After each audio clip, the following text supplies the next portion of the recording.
report, which the mainstream media is, of course, chomping at the bit for. They love this. They love to take Israel's reports without looking further into them at all.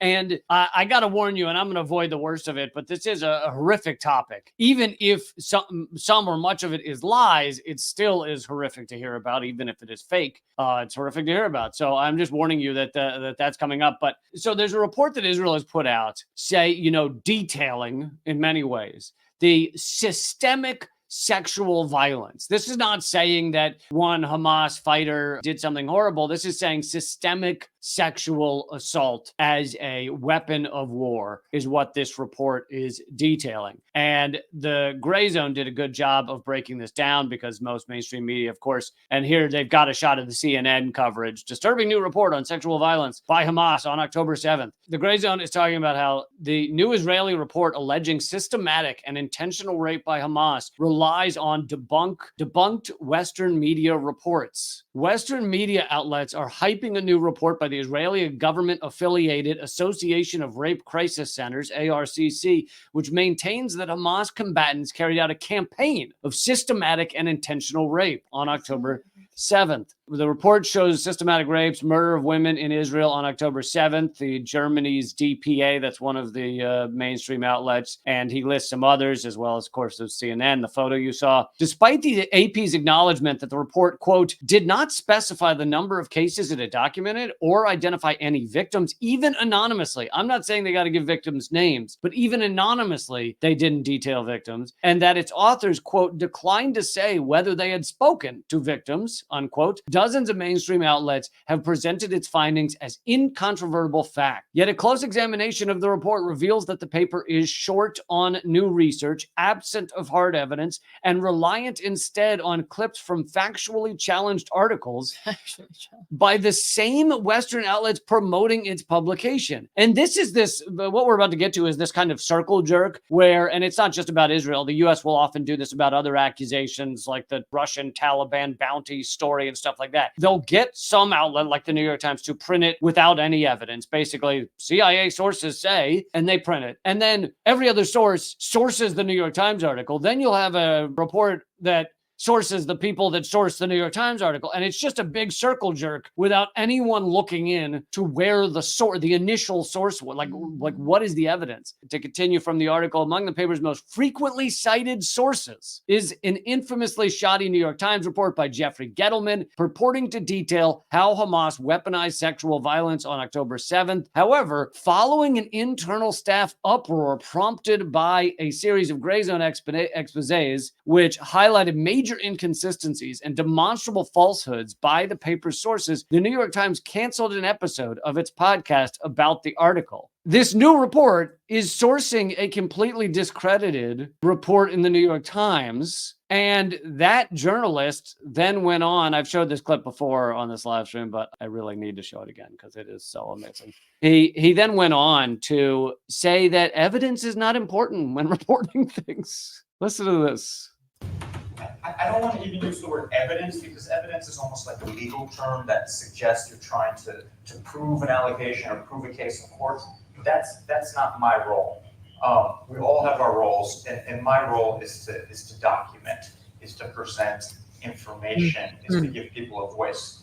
And we found information. I don't want to use the word evidence because my job is not to have evidence. This is a writer for the New York Times. Well, so here's the thing. If he were to write in an article, for instance, so this is what this person said, and I haven't been able to corroborate it, that's fine. Because then you're saying, I don't have the evidence, so I'm just going to quote this person about this issue. That's fine, but that's not what you're doing. You're claiming that you do, like you're writing it as if it's true, but you lack the evidence. So that's the problem. If you were to like write an article like, I don't know what the fuck's going on, like that's fine, then do that, because then nobody expects you to have the evidence. But if you write something under the guise of having that evidence, of being factual, because the New York Times does not put up headlines being like, October 7th rape ? I don't know. Like, that's not what they're doing. Right. So therefore, you are obligated to have evidence when you write as if you have it, you piece of shit.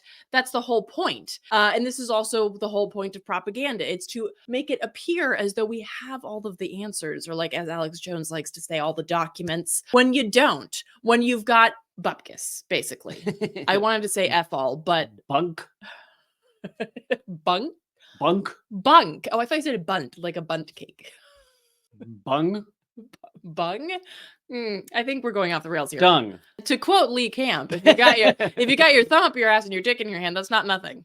That's not nothing. So they then go on to say the ARCC report also relies substantially on testimony from Zaka, the ultra-Orthodox quote-unquote rescue group. This sounds a lot like the White Helmets, which introduced false allegations that Hamas beheaded babies, cut fetuses from pregnant women, and had lunch in Israeli families' home after killing and mutilating them. Zaka has been lambasted even in Israeli media, even in their own propaganda media, for serially mishandling evidence from the October 7th attacks and even staging atrocity scenes for fundraiser purposes. Also, to be clear, the people having lunch and rifling through people's possessions are Israeli soldiers. They are the ones that take pictures of themselves going through Palestinians' homes, stealing their shit, like to the level that is so shockingly mirror image of the Nazis who did the same thing, posing with like art and jewels taken from Jewish homes. I mean, those are the ones doing those things. Last little part here. At least 1/4 of citations in the ARCC's paper are drawn from the widely panned New York Times article and credibility strained, to say the least,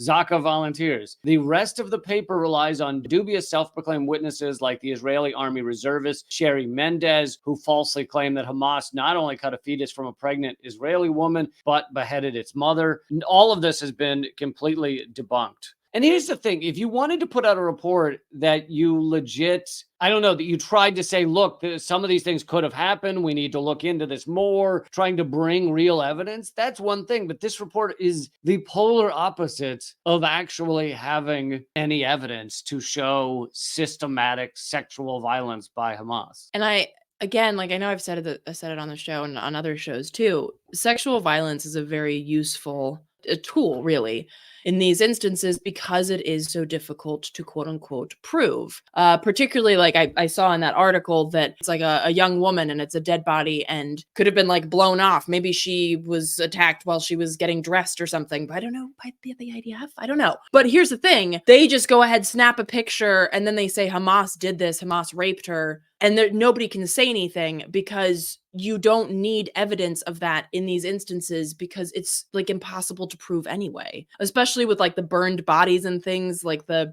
concert goers. How could you possibly prove that? And I hate to say this because legitimate sexual attacks and rapes are horrific. And the fact that fake ones are then used to perpetuate a genocide, or like it's just so grotesque and disgusting. It is not uncommon. We see this in other issues and in other like people using sexual assault as a tool to just shut people up and shut people down because it is, it's why the beheaded babies one is not something that they're bringing up anymore because that's pretty easy to prove. Do you have any beheaded babies? No? Okay. But rape is and sexual assault, these are difficult things to quote unquote prove. So anybody who questions it is then just like a total misogynist and an asshole, and it gums up the argument. And this is why it's so useful for Zionists in this moment, because they can just say that you're, anti-woman or that you want Israeli citizens to be gang raped, when of course that's obviously not the point. The point is this disgusting propaganda that's used to perpetuate genocide. Well said. And this, I think, is an important point here. An investigation by Mizbar reports that only 4 Western media outlets have covered a recent report by UN experts confirming Israel's use of sexual violence against kidnapped Palestinian women. Meanwhile, all media outlets, according to the report, published more than one material about Israel's allegations accusing resistance fighters of sexual crimes or accusing Hamas of sexual crimes. So it's like there's a report on Israel using sexual violence that is essentially not covered at all. And there's a report about Hamas using sexual violence that is covered on just about every mainstream media outlet. And that's how they do this. And just one last point on this is, I mentioned the circle jerk of like, someone makes a false claim that's then reported without evidence by like the New York Times or some of these other main outlets. And then other reports then say, oh, well, as was covered in the New York Times. That, again, I just want to reiterate, that is not a new tactic used by the empire, used by the U.S. and Israel. It's been used for things, one of the biggest ones was the Uyghur so-called genocide, right? They were eager. The U.S. was very eager to call that a genocide, despite even they admitting that no one had been murdered. They were arguing it was a cultural genocide because they were put into labor camps and things. But if you actually looked, and I did a whole segment on this several years ago, 2-3 years ago on Redacted Tonight, if you actually looked into who the sources were for these claims that there was a genocide against Uyghurs, it was about 4 sources, and they were all connected to either the Pentagon or essentially the Australian military or their think tanks. And the Australian military is equivalent to the US military in terms of wanting anti-China rhetoric. And then the final sources, so it was like 4 of those, and then the other one was this nutbag Adrian Zenz, who's a German evangelical who says his mission in life is to bring down China, and also says that all Jews will burn in hell after the end times. Which is what Christian Zionists believe. And so those were their sources. It was all U.S. military, Australian military, and Adrian Zenz. And those were their sources. And yet you saw this perfect circle jerk activity where this so-called report comes out. That report is then covered without hardly even talking about the sourcing in mainstream media, AP, Reuters, etc. That is then used by Congress, by other think tanks, by other reports saying, well, clearly we know China is committing a genocide against Uyghurs. Even if you go to China, there are mosques all over the place, and people can openly go and attend prayer at these mosques. But weren't they getting 4 IUDs a day? Yeah. That was one of the funniest parts is Adrian Zenz accused them of using some number of IUDs on the people in Xinjiang province. And if you actually look at the per capita number, it was 4 IUDs a day. Seems like a lot. Seems like considering they last several years. Seems like overkill. 4 IUDs on one woman a day. It's just so rough. Stop doing that, China. Just stop it. Just stop doing that.